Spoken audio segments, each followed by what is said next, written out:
Welcome বন্ধুরা, তোমাদের প্রিয় ফুলকি ধারাবাহিকের আগামী পর্বের আপডেট নিয়ে চলে এসেছি। চ্যানেলটি সাবস্ক্রাইব করে দেখতে থাকুন। আগামী পর্বে দেখা যায় যে ইন্দ্র ড্রিঙ্ক করে রাজমহলে এসে তার দলের জয়ের ধ্বনি দিতে থাকে এবং অনেক লোকজনকে তার সঙ্গে রাজমহলের ভিতরে নিয়ে আসে এবং দেখা যায় যে ফুলকি রোহিত ইন্দ্রকে বলতে থাকে যে ইন্দ্র তুমি আবারও ড্রিঙ্ক করেছো। এরপর ইন্দ্র বলতে থাকে যে হ্যাঁ করেছি, বেশ করেছি। এরপর তার ভাই আদিত্য বলতে থাকে যে ইন্দ্র তুই আবার ড্রিঙ্ক করেছিস কেন? এটা বাবা জানতে পারলে কি হবে, বুঝতে পারতেছিস তো? আদিত্য আরও বলতে থাকে যে বড় মা এখানেই আসে, ওনারা জানতে পারলে কি হবে, বুঝতে পারতেছে তো ইন্দ্র। এরপর দেখা যায় যে আদিত্য ইন্দ্রর সঙ্গে যেই লোকগুলো এসেছিল সেই লোকগুলোকে পাঠিয়ে দেয় বাইরে। এরপর দেখা যায় যে ইন্দ্র রেগে আদিত্যকে বলতে থাকে যে এটা কি হলো, তুই আমার দলের লোকগুলোকে বাইরে পাঠিয়ে দিলি কেন?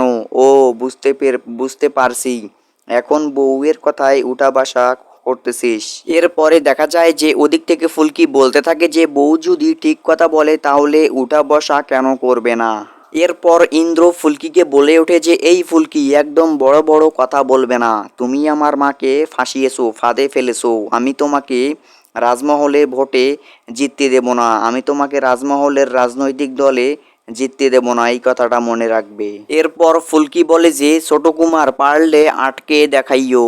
ফুলকি বলে ওঠে যে তোমরা তো বিভিন্ন কারসাজি করে মানুষকে হারাও, মানুষের লড়াই হারিয়ে দাও বিভিন্ন কারসাজি করে, এবং আমাদের পাশে থাকবে সাধারণ মানুষ, তারা আমাদেরকে জিতিয়ে দেবে। এরপর ইন্দ্র বলতে থাকে যে ফুলকি, তোমার এই মিষ্টি মিষ্টি কথায় লোকজনরা তোমাকে ভোট দেবে না, এই কথাটা মাথায় রাখিও। এরপর দেখা যায় যে ফুলকি ইন্দ্রকে বলতে থাকে যে ইন্দ্র, আমি তো দেখতেছি তুমি তোমার মায়ের মতো বেআইনি পথে চলতেছো, কিন্তু এইভাবে তুমি ভোটে জিততে পারবে না। এরপর দেখা যায় যে ফুলকি বলতে থাকে যে রাজমহলে যে আগে বেআইনি কাজ কারবারগুলো হতো, আমি চাই না তুমি এই কাজগুলো করো, আমরা সবাই তোমাকে আটকাবো। এরপর দেখা যায় যে ইন্দ্র বলে ওঠে যে ফুলকি খবরদার। এরপর ইন্দ্র ফুলকিকে মারতে যায় এবং ফুলকি ইন্দ্রর হাতটা ধরে মোচড়ে দেয়। এরপর ফুলকি ইন্দ্রকে বলতে থাকে যে ছোট কুমার, তুমি কার গায়ে হাত তুলতেছিলে জানো? আজকে আর ঘুষি মারলাম না, আজকে ছেড়ে দিলাম, এর পরের বার দেখে নিব।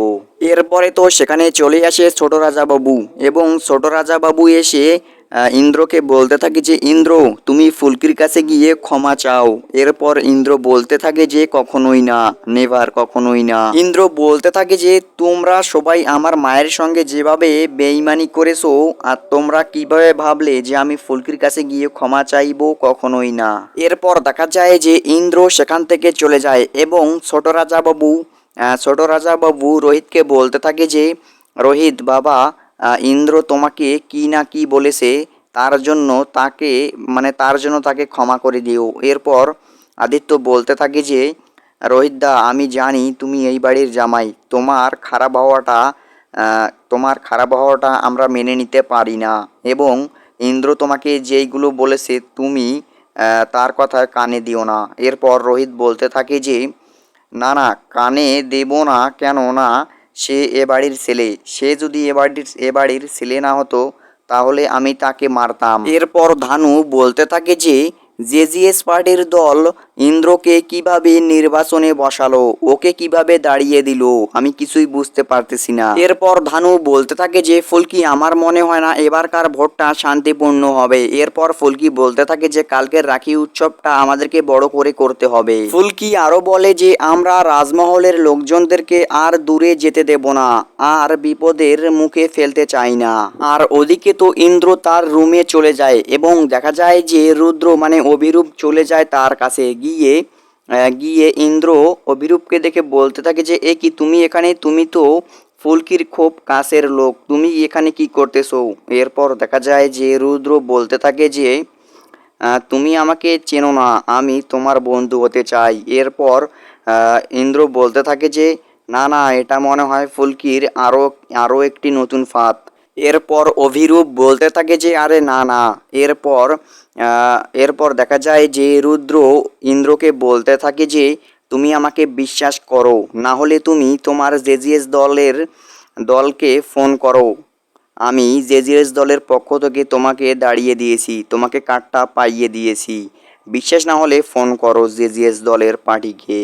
রুদ্র ইন্দ্রকে বলতে থাকে যে এটা সত্যি যে শাসক দল আমাকে এখানে পাঠিয়েছে বিরোধী দলকে শেষ করে দেওয়ার জন্য। রুদ্র বলতে থাকে যে আমরা দুজনে এক হয়ে কাজ করব, শুধু গোপনে গোপনে। আর ওদিকে দেখা যায় যে ফুলকি বাইরে থেকে রুদ্র সব কথাগুলো শুনতে পেয়ে যায়। এরপর ওদিকে ইন্দ্র বলতে থাকে যে হ্যাঁ এখন তোমাকে বিশ্বাস করতে পারি, কিন্তু একটা কথা হচ্ছে কালকে রাখি বন্ধনে আমি একটা বড় ধামাকা প্ল্যান করেছি। ইন্দ্র বলতে থাকে যে আমি ওই ফুলকি দাসের রাখি উৎসব শেষ করে দিব একেবারে। এরপর রুদ্র বলতে থাকে যে সাব্বাস। আর ওদিকে দেখা যায় যে সব কথাই শুনে ফেলে ফুলকি। তো বন্ধুরা, ফুলকি কি পারবে রাখি উৎসবটাকে ভালোভাবে করতে? তোমাদের কি মনে হয় কমেন্ট করে অবশ্যই জানাবেন। আজকের আপডেট এখন এই পর্যন্ত। আগামী আপডেটের জন্য চ্যানেলটি সাবস্ক্রাইব করে আমাদের সাথেই থাকুন।